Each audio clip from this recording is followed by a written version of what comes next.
Good afternoon. My name is Joey Cross, and I'm doing my presentation today on the theory of cognitive dissonance for Dr. Kelly's class COMS 520. I first got interested in this topic by reading the Faust and Littlejohn text throughout the course, and I've always been curious with the process or how people come up with excuses or justifications for their thoughts and for their actions, and how to describe their behavior, especially when their behavior and their thoughts aren't in alignment. So if you could follow with me, right now I'm on the first slide, defining cognitive dissonance. Cognitive dissonance was a theory developed by Leon Festinger in 1957, and according to the text here, it's one of the most important theories in history of social psychology. So what exactly is cognitive dissonance? To understand dissonance, you have to understand the three relationships that can occur um, as we carry around as communicators what is known as cognitive elements. Cognitive elements are, they can be thoughts, beliefs, behaviors, knowledge, um, things that we carry around as communicators. Now, with these cognitive elements, they don't just stand alone on their own. They have a three-part relationship.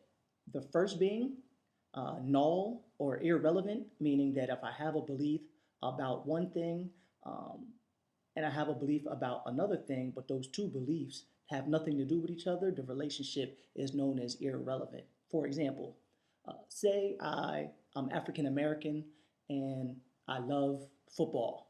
Those things have nothing in common with each other. Therefore, there's no dissonance, there's no relationship whatsoever. Moving on to the second style or second type of relationship, if two thoughts strengthen each other, the relationship is known as consistent or consonant. For another brief example, say I love ice cream, but I also have a sweet tooth. The sweet tooth is naturally followed by, the love or the passion for the snack of ice cream. So those two things have a consonant relationship.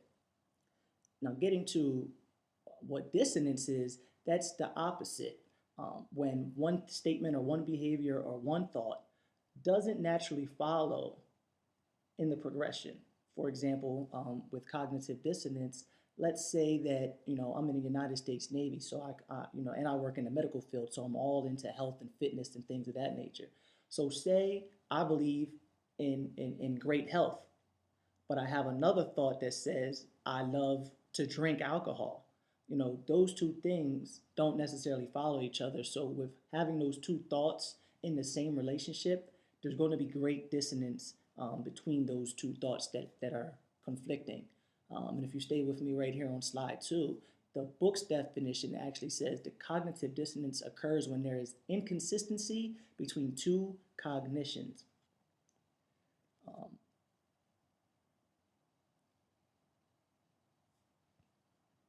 Moving on, let's slide over to slide number 3, the methods of reducing cognitive dissonance.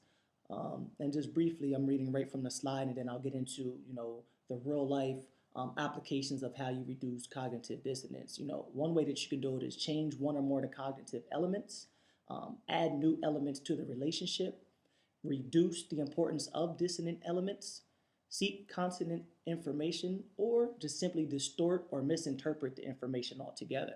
Now, this process is very, very funny. It's very interesting to see play out, especially when you see it happen to somebody else or with somebody else. Like, for example, like I said, I'm in the military. I'm all about health and fitness and staying in shape. However, my wife, she has some different thoughts concerning health and fitness. One of the things that she loves to do is drink soda. As far as I'm concerned, I stock my refrigerator with um, Gatorades, water, protein, things of that nature. And it's funny because she always says, I'm trying to change, I'm trying to change, I'm into health and fitness just like you are. But then when I see her creep over to the refrigerator and grab a soda, the first thing that she can do is either change the behavior and grab the water, or she can change her cognition and say, I just won't drink any more soda at all. Um, the second way that she can do it is changing her behavior or changing the conflicting cognition, which she often likes to do. Uh, it won't be that bad to drinking a soda. Today is today's my cheat day, which is always funny to hear her justification with that as well. Or she can justify the behavior or cognition by adding new cognitions. She runs this, in the office workout group with the ladies in her office. And one thing that she says, well, I'll drink a soda now, but tomorrow I'll just do some extra squats when we do our office workouts. And that's always funny as well. Um, Something else that she can do or that she does is I always refer to the back of the can or the back of the 2 liter soda and show her how many scoops of sugar are actually contained in just a can of soda. And she likes to act like the information is not there. So she basically just distorts and misinterprets the information as far as health facts. Um, Moving on to the next slide, I'm on slide number 4. In what circumstances or situations is dissonance likely to occur? In the book, Little John and False, and also throughout my research, there were many that were always just was a central theme. And one of them was decision making, which is happens more often than not. Which also has it. Decision making has more levels or more components to it, which they're here. How important is the decision? Is skipping breakfast something that's important to you? If not, there's probably going to be not a lot of dissonance. But if your decision is what school to go to, what job to take, there can be great dissonance in relation to the importance of the decision. Another factor is the attraction of the choice. Say, I love nice things, I love nice clothes, but I ended up buying a decent looking sweater as opposed to a great looking sweater. There's going to be some dissonance in that relationship. Um, another factor for decision making is the attraction of the other choice. So, say for example, I was invited to a corpsman ball, which is the corpsman the rate that I am in the military. I'm invited to a corpsman ball, or my wife has courtside seats at a Virginia Cavaliers university game. Those competing or alternative choices can create dissonance as well. And then also the similarity of an alternative, going back to the courtside seats. Say I have courtside seats to a basketball game and I have courtside seats to a football game. Because of those choices are so similar in nature, there's not going to be a lot of dissonance there. The other three, we can be here all day, so I'll just kind of list them: is forced compliance, initiation, social support, and effort.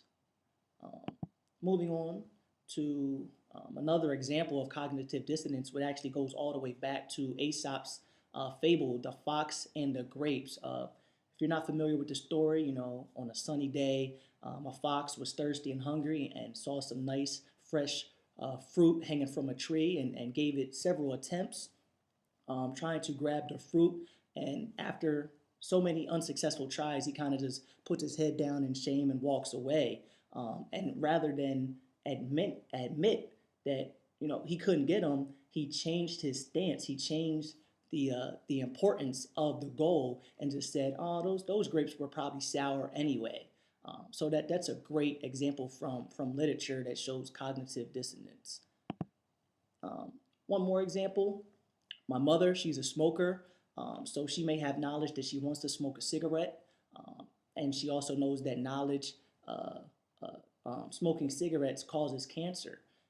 And what she likes to do, she makes all kinds of excuses. But one thing she can do to change her behavior is just to simply stop smoking. Um, and in conclusion, we can use cognitive dissonance to formulate all kinds of justification and qualify what we do and how we think. But one thing that you can use it for in your advantage is when you feel uncomfortable, just stop and see if you can find the inner conflict. And especially in your spiritual life, as your personal beliefs may be in conflict with a personal worldview, um, just stop and think how those principles are involved in that relationship. I'm Joey Cross, and I hope this shed light on the topic of the theory of cognitive dissonance. Thank you and have a great day.